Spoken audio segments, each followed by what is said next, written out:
Hello and welcome back to the channel. In this episode, I want to talk about the map markers. So if we go to map and we go to set something, create marker, you have 1,024 markers you're allowed in the game. I have 155 out there right now. And we have our colors across the top and then our various icons or graphics that we can use throughout the map to signify a important location. And so I basically have a chart that I use that I made up, that my cheat sheet of the various markers that are available. So colors across the top here, then we have icons, and then I have what each color means. So white is for starting biomes like springlands and low meadows. The green is revelwood. Salmon or pink, it's salmon. To me is blackmire. Cayenne is nomad. Brown is kindle waste. Purple is albaneve. Teal is Veilwater Basin. And I'm saving the dark gray color for important resources like coal and pink flowers when you get out into Veilwater in the night and you're looking for those. So it's just important and rare items that are in the world. As far as the icons go, we've got the flag, you've got the glider, the creature, you have a water drop, you have a fish, you have mineral, chest, bag, leaf, and sword. So for the flag, I just generically use this. And so if it's white, it's just a very temporary marker in the map. And then when I'm completed, I will remove it. However, if I want to keep it, such as it's an important entry point into a shrouded area or out of a shrouded area in a particular biome, I will give it the biome color and the flag. Glider, the same thing. If it's just a temporary glide point, I'm doing a quest and I want to set a flight plan, then I will use the glide point and then set it as waypoints as I'm traveling to each glider point. If I want to keep it as an important landing spot, then I will give it the color that I have chosen for the biomes. Creatures, I use creatures for things that I'm farming, like corrupted boar. I might use creatures for other things that I'm looking for out there, like vultures. Things that I'm farming, I will use the creature icon that's there. And then for taming, I have trouble remembering where certain things I want to tame or the best taming points are. So I'll also use it for taming and then give it the color for the biome or the creature that I'm going to tame.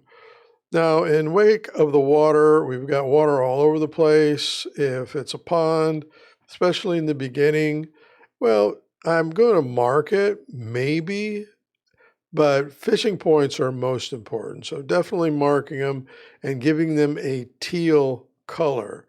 So teal to me is part of wake of the water, represents water, so I do that. Minerals, and then the color to the biome where the mineral is. So we know the primary point for things like tin is nomad, iron is kindle waste. However, you find iron in albaneve, and you may find tin even in starting locations like revelwood.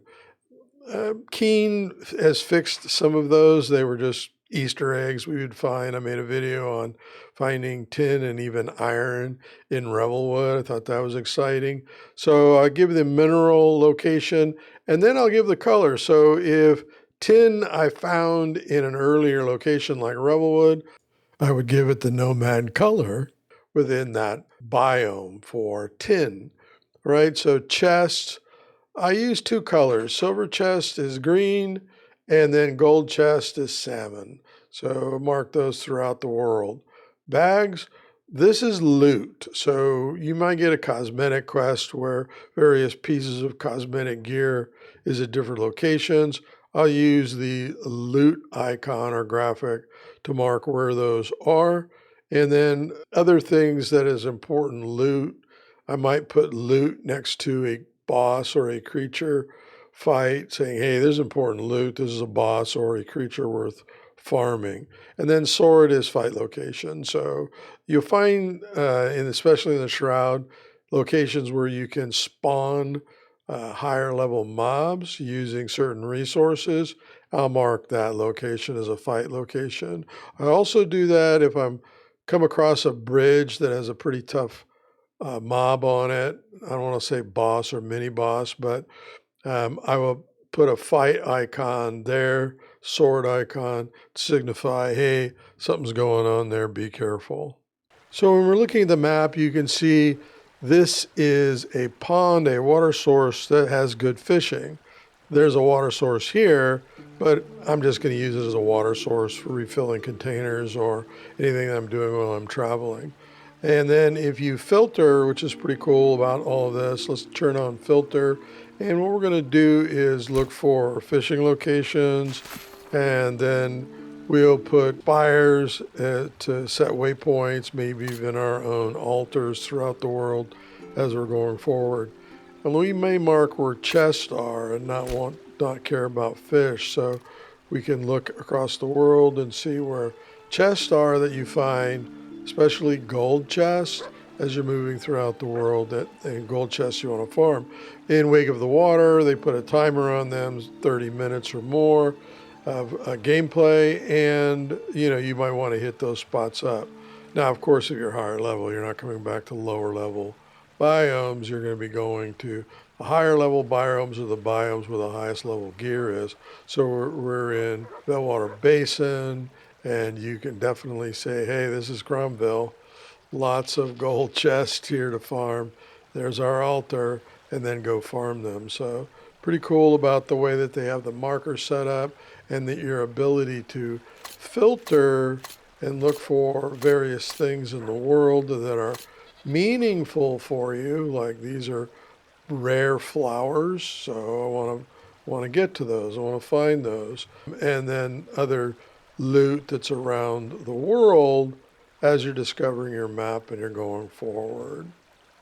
So I just wanted to make a video on how I use the colors and the graphics, the icons, to mark the map. I'm constantly playing the game over and over and over, and I want to be able to keep up with all that as I'm going forward. So lots of different maps and things going on, and so keeping up is always a fun thing in this game. So thanks very much for watching, and until the next one, happy gaming!